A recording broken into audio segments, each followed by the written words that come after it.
আসসালামু আলাইকুম প্রিয় দর্শক। আমি যেখানে দাঁড়িয়ে আছি এই জায়গাটা হলো জয়পুরহাট সদরেই। এর লোকেশনটা হলো চকশ্যাম গ্রাম। এখানে একটা সরকারি কবরস্থান আছে।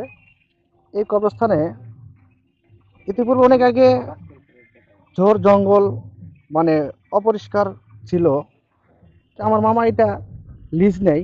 লিজ নিয়ে এখানে শাক সবজি, পেঁয়াজ টিয়াজ অনেক কিছু চাষবাস করে।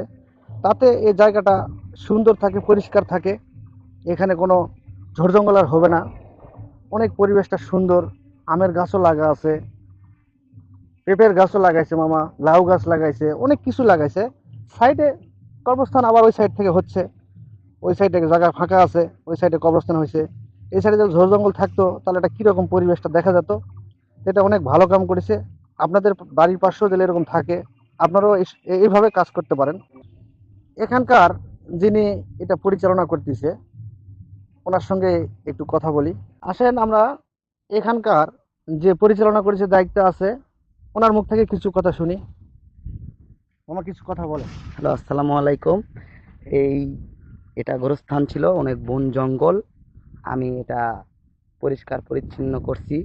প্রায় 250 লেবার খাটায়ে খাটায়ে এই জঙ্গলটাকে আমি এখন জঙ্গল থেকে এখন মাটি তৈরি করে ফেলাইছি। এখন আমার পরিকল্পনা এটা সুন্দর পরিবেশ রাখবো। এই রাস্তাটা মাঝখানে একটা আছে, 4 রাস্তার মোড় করা হয়েছে। লাস্ট পর্যন্ত এই রাস্তাটা তুলে আমি এটাকে রাস্তা আবার বানাবো। আবার এর সাইড দিয়ে ফুলের গাছ তৈরি করে দেবো, লাইটিং করব।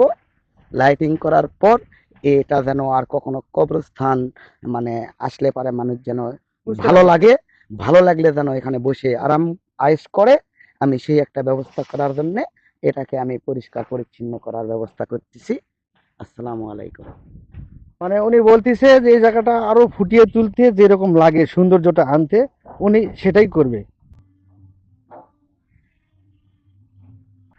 আপনারা চাইলে আপনাদের বাড়ির পাশেও এরকম অনেক কবরস্থান আছে, আপনারাও এরকম পরিবেশ করতে পারেন পরিষ্কার করে। অনেকে দেখেন জঙ্গল টঙ্গল হয়ে থাকে, মানে দেখতে মানুষ যেন সৌন্দর্য এলাকার মধ্যে থাকে। মানুষ হুট করে আসে, মনে করবে না যে এটা কবরস্থান, মনে করবে যেন এটা বাগানি। অনেকে কবরস্থানে ধার দিয়ে যেতেও ভয় করে। এই জিনিসটা যেন না হয়, এটা আমরা সকলেই চেষ্টা করব। সকলের বাড়ির পাশে পাশে যেরকম কবরস্থান আছে সকলেই এরকম করব। তো চলুন এলাকাবাসীর থেকে শুনি জায়গাটা কেমন লাগে, তাদের অনুভূতি কেমন। ভাই, আসসালামু এই আলাইকুম। ভাই, ওয়ালাইকুম আসসালাম ভাই। ভাই কিছু বলেন, এই জায়গাটা কেমন লাগতেছে আপনার? না, লাগতেছে, অনেক ভালো লাগতেছে। আমি আমার বাড়ির গ্রামেরই শেষ মাথায়। আচ্ছা আচ্ছা যাকে এদিকে আসা পড়ে না খুব একটা। আজকে হঠাৎ আমি এই প্রাচীরের উপর দিয়ে দেখি যে জায়গাটা অনেক সুন্দর, আচ্ছা পরিষ্কার। আচ্ছা অনেক বড় জঙ্গল ছিল আর কি এখানে। আচ্ছা যে পরিষ্কার দেখে আমি আবার গাড়ি ওই যে ওপাশে রাখে আচ্ছা আচ্ছা ভিতরে ঢুকলাম, যে আসলে দেখি তো এত সুন্দর আচ্ছা পরিবেশ। আচ্ছা তো দেখি এখানে ওই পেঁয়াজ লাগাইছে। আচ্ছা পরে শুনলাম যে সোহেল ভাই নাকি পেঁয়াজ লাগাইছে, আচ্ছা। লাউ, অনেক কিছু। মানে পরিবেশটা অনেক সুন্দর বানাইছে আর কি, দেখে খুবই ভালো লাগলো। একটা পরিত্যক্ত এরকম জায়গা সৌন্দর্য বানাইছে, ফুটিয়ে আসলে তুলছে অনেক এটা। সুন্দর বানাইছে। ভাইকে অনেক ধন্যবাদ, এই যে সোহেল ভাইকে। আচ্ছা তো আচ্ছা এরকম আমরা সবাই যে যেভাবে হোক এরকম কবরস্থান যদি সুন্দরভাবে পরিষ্কার পরিচ্ছন্ন রাখি, আসলে সবার জন্যই ভালো হবে আমার মনে হয়। খুবই ভালো লাগলো এই জায়গাটা দেখে, খুবই ভালো লাগলো। তাই আমি আজকে কবরস্থানের ভিতরে ঢুকলাম। ইতিপূর্বে একবার আসছিলাম, অনেক ঝোড় জঙ্গল ছিল।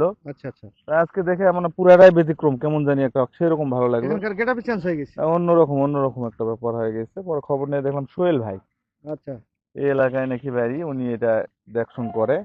আচ্ছা আচ্ছা খুবই ভালো, উনি অনেক ভদ্র মানুষ, ভালো মানুষ। ভালো লাগলো আর কি আচ্ছা ভাইকে। ভাই, আপনাকে অসংখ্য ধন্যবাদ। শুনলেন তো এলাকার বাসীর মুখ থেকে, তো আপনারা শুনলেন সেই জায়গাটা কিরকম লাগতেছে। উনি তো বিস্তারিত বললো, যেহেতু এলাকার লোকই বলতেছে অনেক সুন্দর।